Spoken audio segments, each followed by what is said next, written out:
Usa ka tawo patay sa ambush sa Tuburan.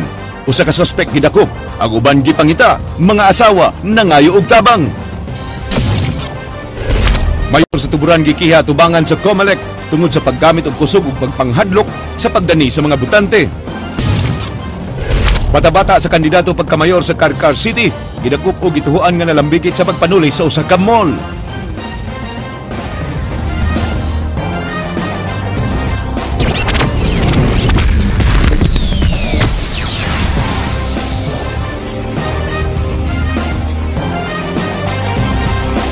May ngapon sugbog Kabisayan, dugang pulis gipakatap sa Central Visayas alang sa seguridad sa eleksyon. Mukabat sa 940 ka pulis ang i-deploy sa Cebu Provincial Police Office, 490 sa Bohol Provincial Police Office ug 50 sa Siquijor Provincial Police Office. Kinigaksyonan ni Charil Abarico. Senior Comendador, sir, presenting the 1,591 men and women.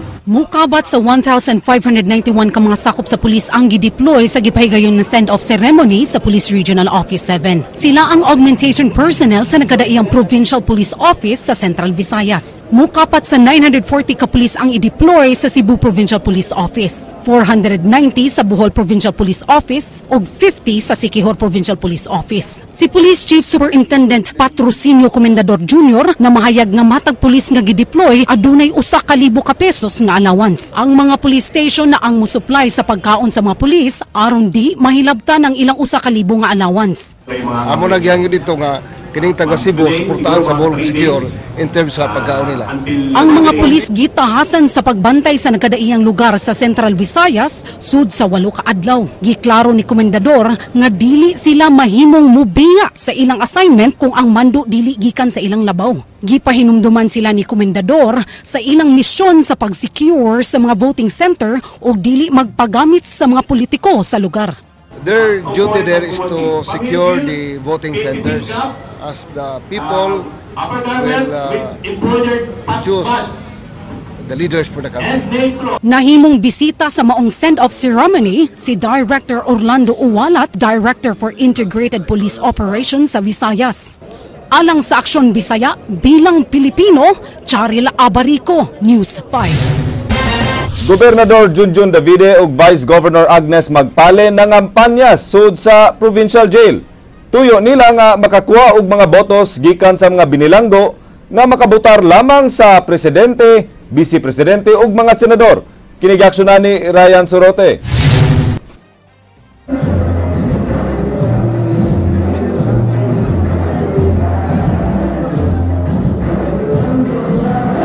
Sayaw ang gisugat sa mga inmates sa Cebu Provincial Detention Rehabilitation Center sa pagpangampanya ni Cebu Governor Junjun Davide ug Vice Governor Agnes Magpale ganyang buntag. Ang duha ang labing unang mga kandidato nga may kampanya sud sa CPDRC nga dunay 3,000 ka mga registered voters. Misaad mga kadaguan sa mga piniriso nga ilang palihwan ang mga kandidato sa Liberal Party nga ilasag ikampanya sa ilang mga pamilya gawas sa bilangguan. Mato ni Vice Governor Agnes Magpale, 15,000 ka mga botang ilang gilauman nga mahatag sa mga inmates ug ilang pamilya. Bugtong mga national candidates ang mabutaran sa mga piniriso. Apil ko no inyong pamilya, inyong saad na mo suporta na mo. Sigurado na may doon na 15,000 botos. Pagkakas salamat. Ipadayon ang inyong performance. Gipasalig ni Governor Junjun Davide sa mga inmates nga mas mapalambo ang ilang kinabuhi sulod sa prisuhan kung ugaling mapili siya pag-usab bisan og dili kabutar ang mga piniriso kaniya. Usa sa giplanuhan ni Davide ang pagpatukod og bagong building sa CPDRC aron ma-decongest kini. Kung makabalik kami ni Vice Governor ato i-expand ang CPDRC. Pero ako nahadlokan, ako nakayawan na kung manglaya na kamo, wala na ko yung mahabilin din eh. Apan gikatawan lang sa kampo sa Duterte ug Garcia ang gisaad nga pagsuporta sa mga inmates nila ni Davide o Magpale. Matud nila, natural lang nga suportaan sa mga inmates ang mga nagduma sa CPDRC nga mo nagbantay o nagpakaon kanila. A Stockholm syndrome is one who is in prison or under the custody of another person tends to favor and in fact becomes in love with the person who is in his custody. Alang sa Aksyon Bisaya, Ryan Sorote, News 5. Usa ka concert rally gipahigayon sa kampo ni Mayor Rodrigo Duterte kagabi.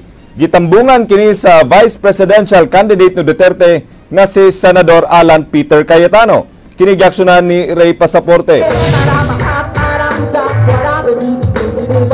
Gihugupan sa bagang duot sa mga dumadapig ni Mayor Rodrigo Duterte ang gipahigayong concert rally kagabi nga gipahigayon sa North Reclamation Area sa Dakbayan sa Mandaue. Ang kalihukan gipasiugdahan sa mga lokal nga supporters ni Duterte sa Sugbo. Mga nagkalain-laing local band nga Pulos Bisaya ang nilingaw sa mga dumadapig ni Duterte samtang gipaabot ang anak ni ini nga si Sebastian Baste Duterte ug ang running mate ni Duterte nga si Senador Alan Peter Cayetano. Pasado alas 8 na sa gabi ni abot si Baste ug misaka sa entablado aron ikumpanya ang iyang amahan ug ang running mate ni ini nga si Cayetano. Gipanghambog sa batan og Baste ang nahimo sa iyang amahan sa Dakbayan sa Davao. Bisan tuod ug kanunay kining mamalikas apan luyo ni ining tanan, mapinanggaon kanila ang ilang amahan. Gipasalig ni Baste nga kun mudaog ang iyang amahan ug si Cayetano, ipatuman ini ang patas nga mga gamhanan, madato man o kabus. Gusto na mo patas. We want social equality. Gusto na mo egalitarian nga society. Di mo sagot anang porque dato ka o kuday unsa ba ka diha unsa estado nimo kinabuhi lamang na ka sa pagkatao aning nasa ubos nimo. Alas 9 pasado ni abot sab si Cayetano. Matud ni ini ang kandidatura ni Duterte talagsaon og makasaysayanon sa Pilipinas. Sanglit ang katawhan maoy ni kuot sa kaugalingon nilang pulsa alang sa pagtabang nga magbutang kini sa Malacañang. Gawa sa kriminalidad, korupsyon ug gidili nga drogas. Gipasalig ni Cayetano kun mudaog sila ni Duterte. Ilang paninguhaon nga mukusog ang internet connection nga dugay nang gireklamo sa publiko. Gipanalipdan sab ni Cayetano ang gibato nga isyu ni Senador Antonio Trillanes kabahin sa 17 ka bank accounts ni Duterte. Totoo, walang totoo. It's pathetic because it's not true. So lumabas ang katotohanan. Kasi remember, kung 3 taon pa lang dyan si Mayor at may tagong yaman, malalaman mo eh. 30 years na nandiyan. Paano mo itatago sa pinakamalaking syudad sa Pilipinas ang kayamanan mo? Ibig sabihin, magtatago ka ng 100 milyon tapos wala kang luho. Yung bahay mo, ganon, sasakyan mo, ordinaryo. Lalabas kung may tagong yaman ka talaga. Kasi ito ba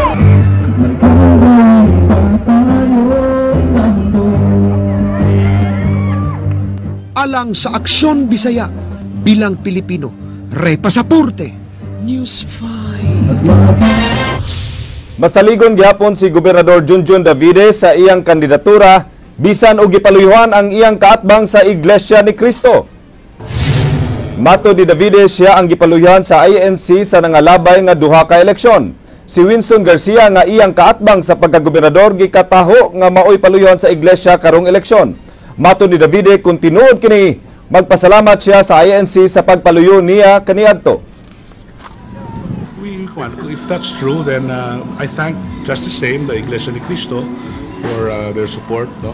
If they're endorsing my adversary, okay, no, I have no problem. Pasalamat ganito sa Iglesia because they supported me in the last 2 elections, 2013 and 2010. No? That's the... Gihagit sa mga taga-Cebu nga dumadapig ni presidential candidate Grace Poe si Davao City Mayor Rodrigo Duterte nga ablihan ang 17 ka bank accounts ug dollar accounts niini. Gitagaan kutob karong adlaw sa grupo si Duterte aron pag-apil sa iyang mga pag-abli sa iyang mga bank accounts. Kung mabuhat kini ni Duterte, misaad sila nga mubiya ni Poe ug musuporta na ni Duterte. Apan kung magbagahi ang mayor, ilang awhagon ng publiko nga dili butaran si Duterte. Handa ang Cebu chapter at kunti lang bagay yung pag-liquidate ng funds ni Maruhas, it takes for several months. So, eleksyon na next week. So, paano natin hikayatin ang si Maruhas na patutunayan yun? Kahit sabihin ni Maruhas na patutunayan yun, it takes for several months to clarify the issue. Well, kay Duterte, ang dali-dali lang yun. Pakita lang yung bank account at sa history. Tapos na. At saka makita naman natin na si Duterte ang nangunguna sa sordi at pagsusuportahan nyo ng graceful movement, sigurado na makaupo na si Duterte.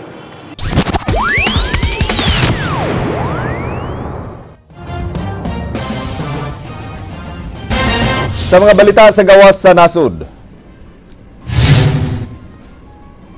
Gideklarar ang state of emergency sa Alberta, Canada tungod sa nagpadayon nga pagkatap sa wildfire. 88,000 sa mga nagpuyo sa maong lugar pugos nga gipabakwit. Gibanabana nga mas mugrabe pa ang pagkatap sa kayo sa mosunod nga 24 oras. Ang sunog nagsugod kaniadto pang Domingo.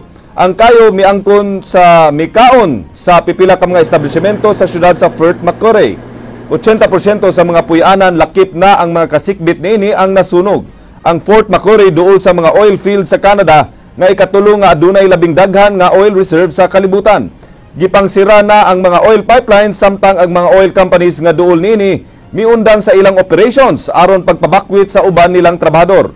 Walay gikatahong namatay sa sunog apan duha ang namatay sa nitabong bangga sa highway nga giagian sa mga namakwit. 31 ang gikatahong naangol sa nitabong air turbulence sa biyahe sa Etihad Airways flight paingon sa Indonesia.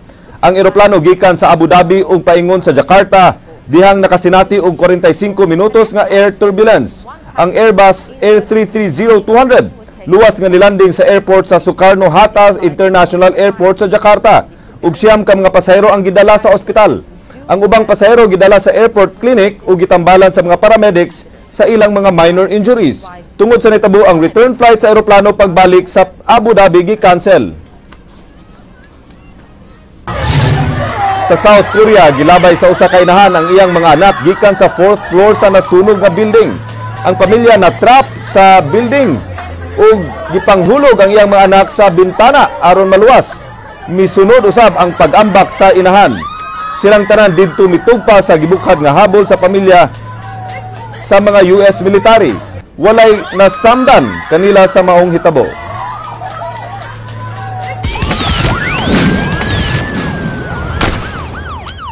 Patay ang usa sa giila nga suporter sa mayor sa lungsod sa Tuburan.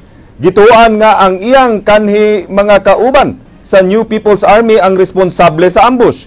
Kinigaksyonan ni Carlo Becerra.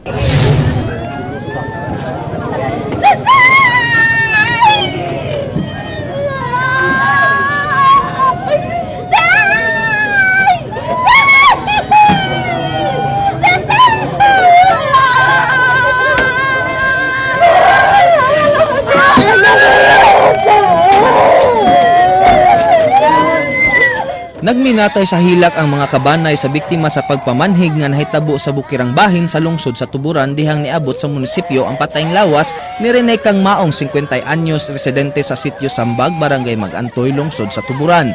Gibanhigan patay si Kang Maong sa bukirang bahin sa maong lungsod pasado alas 2 kagahapon. Laing duha ka kauban sa biktima luwas atol sa hitabo. Patay on the spot ang biktima human kini makaangkon og daghang pinusilan sa iyang kalawasan agi sa 9mm og kalibre 45 nga pistola. Giingong gikan naghatod og suwat ang biktima didto sa iyang pag-umangkon nga anaa nahimutang sa bukirang bahin sa maong lungsod. Apan gibanhigan kini pag-abot sa maong barangay. Giingong usa ka kanhi sakop sa New People's Army nga si Eduardo Sakamay ug mga kauban ini ang giila nga maoy nagbanhig ni Kang Maong. Si Kang Maong giila nga usa sa mga leader ni Tuburan Mayor Aljon Diamante ug kanhi sakop sab kini sa New People's Army ug kauban sa grupo ni Sakamay. Si Tuburan Mayor Aljon Diamante nagtuo nga mga kanhi sakop sa NPA ug si Sakamay ang mga kauban sa mibanhig patay kang Kang Maong.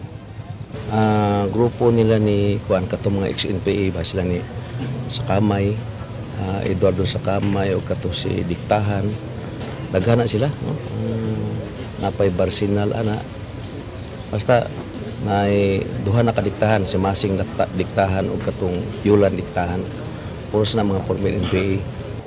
Sa inisyal nga investigasyon sa kapulisan, ilang nakita nga tinuyuan ang nahitabong pagpamanhig. Wala sab nila gisalikway nga duna kini kalabutan sa eleksyon.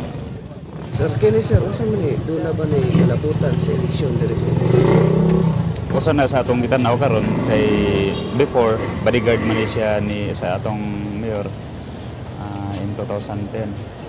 Pipila to katuig din karon empleyado siya sa munisipyo. Usa na sa atong gitanaw.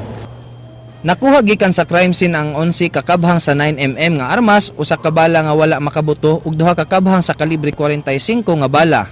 Alang sa Aksyon Bisaya bilang Pilipino, Carlo Becerra, News 5. Usa ka suspect sa pag-ambush nga naitabo sa Tuburan kagahapon gidakop sa kapulisan. Ang gidakop kanhi barangay kapitan sa Monte Alegre, Tuburan. Kinigaksyonan ni Carlo Becerra. Gidakop sa mga pulis sayo kaganihang kadlawon ang kanhi barangay kapitan sa barangay Monte Alegre, lungsod sa Tuburan. Siya ang gituuhan nga suspect pagpatay kang Rene kang Maog didto sa barangay Mag-Antoy, Tuburan kagahapon. Ang namatay giila nga supporter ni Mayor Aljun Diamante sa Tuburan. Ang suspect nga si Ludovico Oroquero nadakpan sulod sa iyang panimalay sa barangay Monte Alegre. Si Oroquero nagdumili sa pagluwat og bisan unsang pahayag dihang gi-interview sa mga tigbalita. Iyang gitahas sa iyang abogado ang pagpanubag sa mga pasangil batok kaniya. Di lang ko mutubag ana sir, no comments ko, abogado ra nako, may mutubag ana. Ang mga pulis may pakita sa usa ka carbine rifle, usa ka kalibre 45 nga pistola, usa ka shotgun ug mga bala ug magasin sa armas nga matud pa nakuha nila gikan sa suspect. Matud ni Senior Superintendent Clifford Geranod, ang suspect gituuhang kauban sa grupo nga niambush sa biktima kagahapon. Believed to be part of that group who ambushed the person yesterday, the victim yesterday. And we are still conducting hot pursuit operations in the mountainous area of Tuburan. Si Chief Superintendent Patrocinio Comendador Jr. may padayag nga adunay posibilidad nga aduna kini kalambigitan sa politika.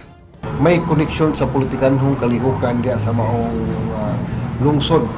Pero dili pa nato iyon pa nga gingon gyud nga final na kay moagi siya og proseso sa validation committee.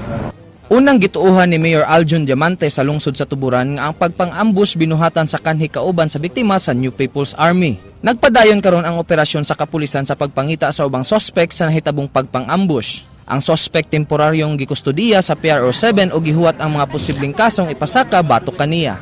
Alang sa Aksyon Bisaya bilang Pilipino, Carlo Becerra, News 5. Mga asawa sa mga suspect sa nahitabong ambush sa usa ka political supporter sa lungsod sa Tuburan nagpatabang human gisulong ang ilang mga balay sa mga armadong lalaki nga gituang mga pulis. Kinigaksyonan ni Jinky Rosit.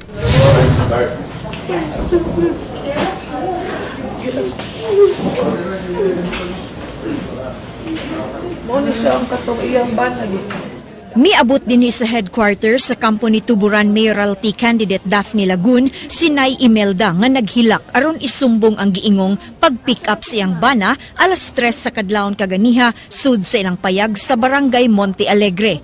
Giingong armado ang mga lalaki ug may pasangil nga suspect sa pag-ambush ni Rene Kang Maong ang iyang bana nga si Ludovico. Matud niya, naaras sa balay nila ang iyang bana dihang nahitabo ang krimen. Duda niya, dunay nagpaluyos sa hitabo. Na naman mga bahad nga kanang ex-captain diha di ginadantag eleksyon. Kanang kuan gina siya. Og mabalhin ginang iyang kanang Pinoyanan og dinatos pirsuhan atos minteryo. Lain pang ginang ang miabot og mireklamo nga gisod sa mga armadong lalaki kaganihang alas 6 sa buntag ang ilang payag sa barangay Mag-Alwa. Kinsa mipaybaw nga suspect sabang iyang bana nga si Crescencio Barcenal. Giingong giguba ang ilang pultahan ug nagkayamukat ang ilang mga butang, human giukay ang ilang mga gamit sa mga armadong lalaki nga way dala nga warrant. Miangkon si Josephine nga diehard supporter siya ni Mayor Aljun Diamante apan karon nga gipasanginlan ng iyang bana, mobalhin na siya og suporta kang Lagun. Ang kusilamin, unsa man atong balay nganong inaani naman ni? Nya akong giainan nga kanang awian ako sumanak mas sila may nagguba ana. Inko ana day nako sir, unsa man inyong gibuhat sir, di ba? Kung musod mo balay na man ginaywaran untang ipakita ninyo, unsa naman inyong gibuhat? Abi kay pobre mi inyo may ginani, akong gianaan nya. Wala sila naningog. Ang mga pasangil sa pagpangharas sa iyang supporters hugot nga gikondena ni Lagun. Si Diamante sab siyang bahin padayong nang himakak sa mga alegasyon nga siya rasab ang nagpapatay sa kanhi NPA nga si Kang Maong. Papilion na to ang mga tao og tarong, eleksyon man ron. Ayaw na yung taon pamahid sa imong baho, Mayor. Mao lang yun na. Kay baho ka kung kinsa ang imong kontra, ang imong kaugalingon. Hadlok na kay nakasa naman sila. Ako ginang di sila hadlok. Sila sadan eh. Tapos ipahit nila na ako. Ako kunay ng haras. Sila ng haras. Oh. Mamugo sila sa tao bisa di mo kuyog nila. Pagkakaroon usa ang tuburan sa mga lungsod sa Sugbo nga anaa sa election watch list of areas sa COMELEC ug nahatagan og prioridad sa mga otoridad karong Lunes.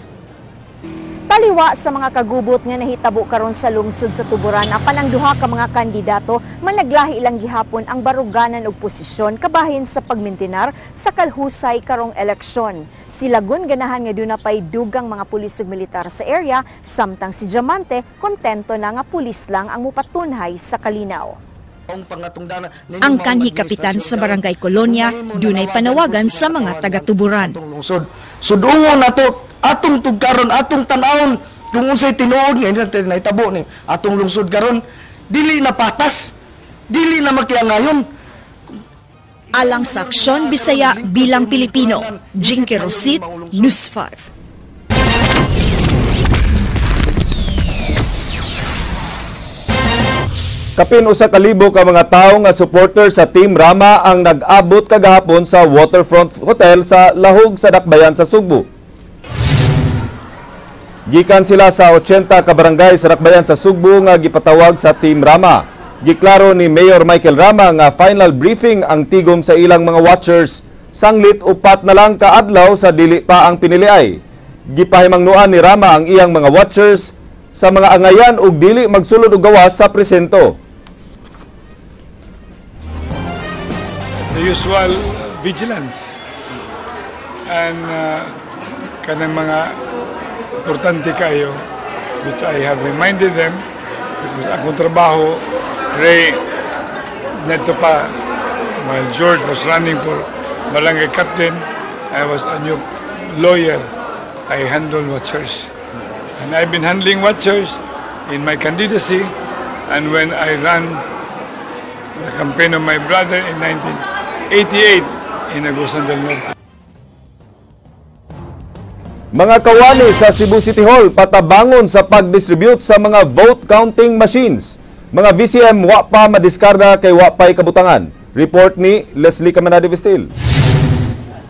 Pabilin una niining dagkong mga wing van ang mga vote counting machine alang sa Dakbayan sa Sugbo nga gideliver sa Tugo Sayo kaganiyang kadlawon. Nakalitan si Cebu City Treasurer Dewa Cuevas sa pag-abot sa mga VCM ug sayo kaganiyang buntag.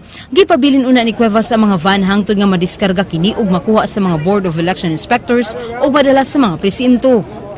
Anha lang usa ang ilang sakyanan until tomorrow morning kay kanang unsa ni para hadlok mi og mag-uwan mi kabutangan. Even when the only place nga among mabutangan unta is the 9th floor niya, tanawan ninyo pagkarga, pagdiskarga then to 9th floor then back again. Ang amo na karon is to diskarga gyud ana niya and then inventory, after that ibalik dito sa van. Una pa namo i-distribute tomorrow morning at 5 o'clock. Gipasalig ni Cuevas nga luwas ang mga VCM bisan na ara kini sa mga van kay gibantayan kini sa mga pulis. Di mo menos sa 70 ka mga pulis ang nagbantay sa mga van nga magpuli-puli. Mutabang sa pag-distribute sa mga VCM ang tanang mga kawani sa Cebu City Hall ugma. I don't know kung gi-disperse na bang uban. There were 70 policemen ang nakuan diha karon. Bantay ana? O sa pagkakaroon nga wa pa siya madiskarga. Once during sa counting ana sa pag-inventory ana present yun sila. After that pila na lang mabilin 2 watts na ganang ko na yan. Kung ambot lang sa gas si attorney kadungog nagguwat ko kay siya din nag-negotiate. Ug maipahigayon ang final testing ang siling sa mga VCM nga sugdan alas 8 sa buntag hangtod na alas 5 sa hapon. Alang sa Aksyon Bisaya bilang Pilipino, Leslie Camanade-Vistil, News 5.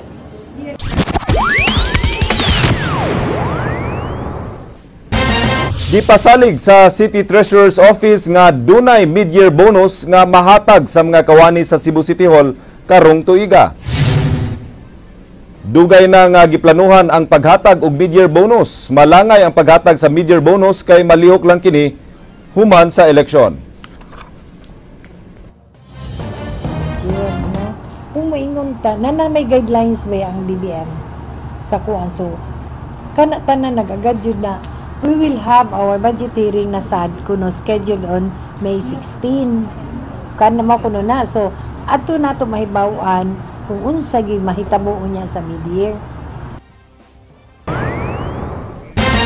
Mayor sa lungsod sa Tuburan gipasakaan og sumbong atubangan sa COMELEC tungod sa kalapasan sa Omnibus Election Code. Siya gipasanginlan nga migamit sa mga panghulga-hulga sa mga supporter sa iyang kaatbang. Kinigaksyonan ni Jinky Rosit.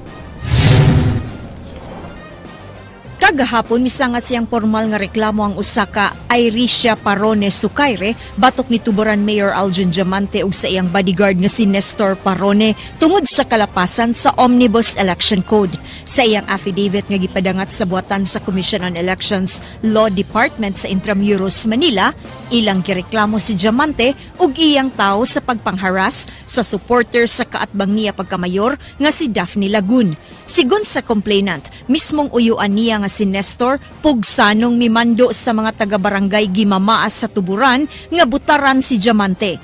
Ang abogado ni Lagun nga si Attorney Raymelio Delute nagtinguha nga moimbestigar ang COMELEC sa maong isyu aron makabot ang kalinaw karong adlawng Lunes. Napailan na mo sa Law Department, and the Law Department, mura sa nag-fiscal nila, mo conduct og preliminary investigation og na probable cause to hold responded Mayor Parone for trial, i-file nilang information ngadto sa court. Kaganiha, nahimong emosyonal si Lagun sa mga pasangil nga nagtinir siya og guns aron mupatay og inosenteng mga supporter. Subli niyang gimakak nga aduna siya'y armed group nga naglihok sa kabukiran sa Tuburan. Wa man taong kuana eh. I don't know unsa ilang ilahang propaganda para mabati lang gyud ko.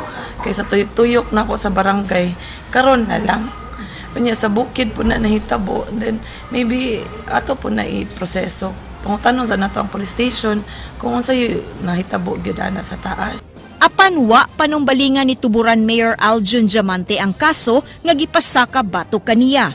Matud niya, wa siya mabalakan niini. Di man na tinuod in taon. Ikaduha pa. That's harassment po nila sa ako Nya, dili pa ego ang kana ilang gihimo nga harassment sa ako, ilang pabutang-butang. Gani, nagka mga strapping das bukid. The other night, no, mga 3 nights ago, strapping. Iyahagi po ng tao. Nagpinusilis bukid, nagpinatyanay. Iyahagi po mga tao, gipahin niya squad.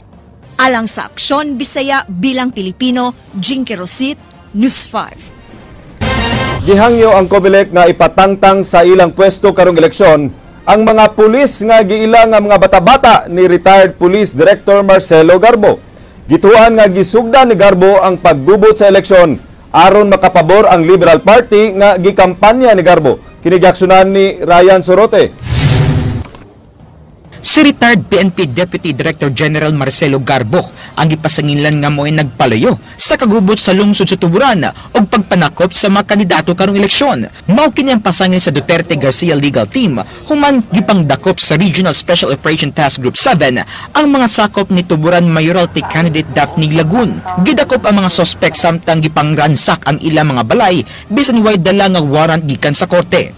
Usa na matud kini sa mga plano ni Garbo nga paglawgaw sa eleksyon pinagi sa pagharas sa mga kaatbang nga kandidato sa Liberal Party. Si Garbo, ang PRO7 Director dihang napalagpot sa Kapitolyo si kanhi Gobernador Gwen Garcia dihang gisuspenso kini sa Office of the President. Pero operations ko ng Garbo. Operations ko ng Garbo. Garbo is the operations man here. This is the chief. And it's not only Cebu province, it's for the whole Cebu Island. Giilan nila nga mga bata-bata ni Garbo ang hepe sa Arsug 7 Superintendent George Ilanan, Cebu Provincial Police Office Director Senior Superintendent Clifford Cairanod, Regional Intelligence Division Head Superintendent Rex Dirillo, RAIDSOT 7 Head Superintendent Marvin Sanchez, o Provincial Intelligence Branch Head Superintendent Rodolfo Albutra. Bugtong nitubag sa pasangil batok nila, mao si Senior Superintendent Clifford Cairanod na mipasalig sa integridad sa kapulisan. Political. So I'm just giving a message to everybody, not only to him, but to other political parties that if you ever caught somebody with the guns and gold, then the law will be applied to them. Wala naman ako. Sa suwat hangyo sa grupo sa COMELEC Regional Office, gipatangtang nila ang mga pulis nga gituo ang gigamit sa administrasyon batok sa ilang mga kaatbang.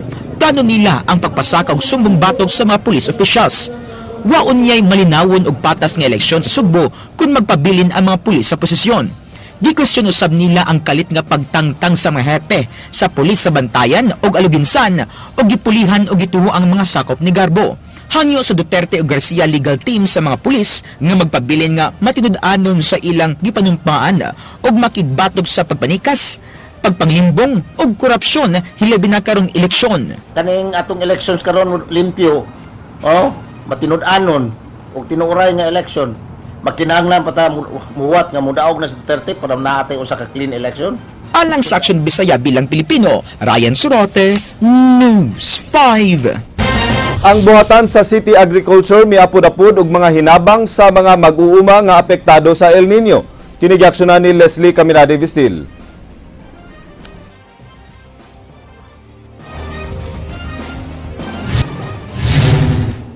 Mato ni Joey Baclayon sa Cebu City Agriculture Office, adunay nanggabot nga 12,000 ka mga fertilizer nga makatabang sa mga pananunggikan sa grabing kainit. Nang hatag usab sila og mga water hose ngadto sa Farmers Association, lakip na mga water tanks. Nagkagrabe gud siya because of the heat, no? Unya tinuod ang gisulti sa pag-asa nga it's worse in this month because it's the hottest month of the year. Though na mga areas mo na nga mutang gitagang priority na to ang mga areas nga napagitubig na pay mga system mga tanong mo na gitagaan na to o priority by dealing them hoses and drums para still continue producing. Mato ni Baclayon nga midaghan ang mga mag-uumangan apektuhan sa El Nino. Di mo minus sa 29.7 million pesos ang ilang gi-budget alang sa mga mag-uumang nga apektado sa El Nino. Gamay lang, we have listed about mga 917 farmers lang siya. Karon this time magpadayon mi karon, we need another rounds of assessment to see kung naawag siya or damage. But so far, mga mga farmer magud stop really producing. Ang ilang gatiman karon ang ilahan ko kasi sa summer somehow and then prepare for sa onset of the season. Ang mag-uuma nga si Flor Johnson, nagpasalamat sila na dawat nga hinabang gikan sa syudad sa Sugbo. Grabe na jud ang kainit kay among tanom na jud mahimo nga mo barog pa tungos kainit. Ultimo sagbot makaon sa baka mo kanuos na. Kasi pasabot kanuos. Nasunog na ba? Patay na. Patay na jud sagbot. Ya kanang ilang ihatag na mo karon dako na kay nang tabang namo. Ang mga hinabang gipanghatag sa City Hall ug wala maghunaw-na og pamulitika tungod kay nasayod man ang tanan nga adunay katalagman. Pero timely siguro nga niabot, wala sa namo gituyo pud nga ngabot na siya nga because of the, it's not because of that one, it's because of the election nga abot, it's because of the calamity.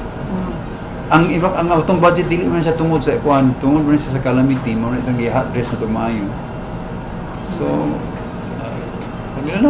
importante nga mahatag na to sa itong mga katong nanginahanglan yun, itong ma-address itong ilang problema. Alang sa Aksyon Bisaya, bilang Pilipino, Leslie Caminade Vistil, News 5.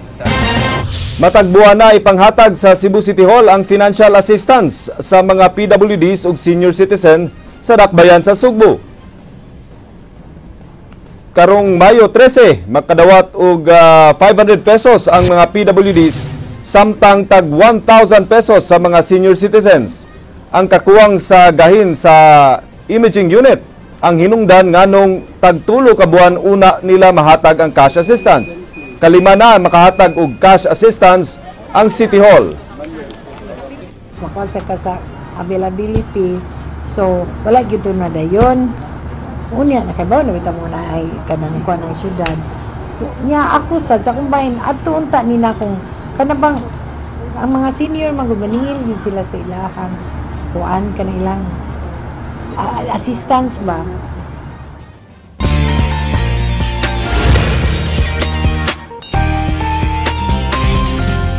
Happy day mga igsoon! Ang wireless leader in mobile sa nasod nga Smart Communications misuporta sa Parish Pastoral Council for Responsible Voting kun PPCRV alang sa umaabot nga nasudnong piniliay karong May 9 pinaagi sa pagpangapod-apod og mga kahimanan sa mga volunteers niini nga magamit nila karong eleksyon.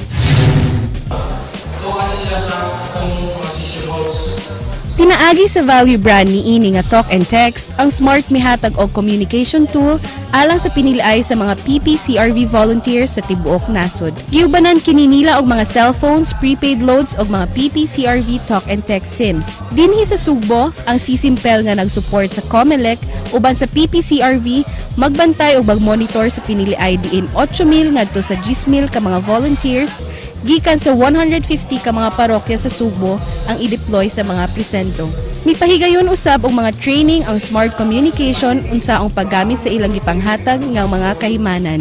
Magamit gihapon kini sa disaster preparedness o response sa Archdiocese sa Sugbo ug sa Palo ang ilang gipanghatag nga mga SIM cards.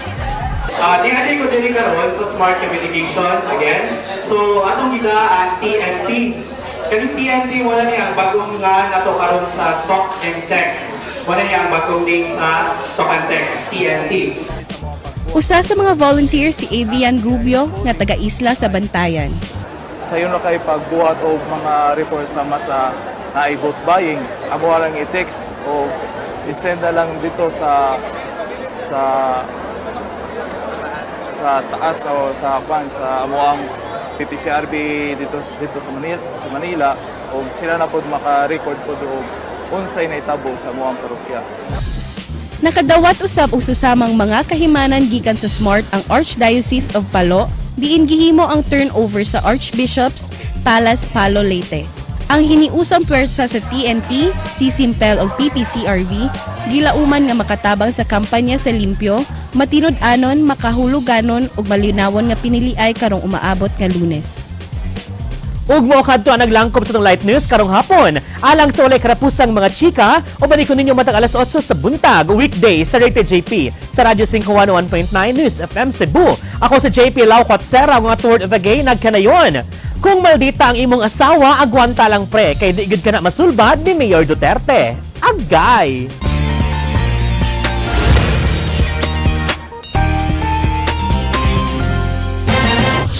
Maukad to ang mga balita sa Aksyon Bisaya, ako si Glenn Soco. Mga balita nga pundasyon sa ligdo nga opinyon ug konkretong solusyon. Bisan asa, bisan kanusa. Kapatid, kay di lang kutob sa balita, bilang Pilipino, aksyon!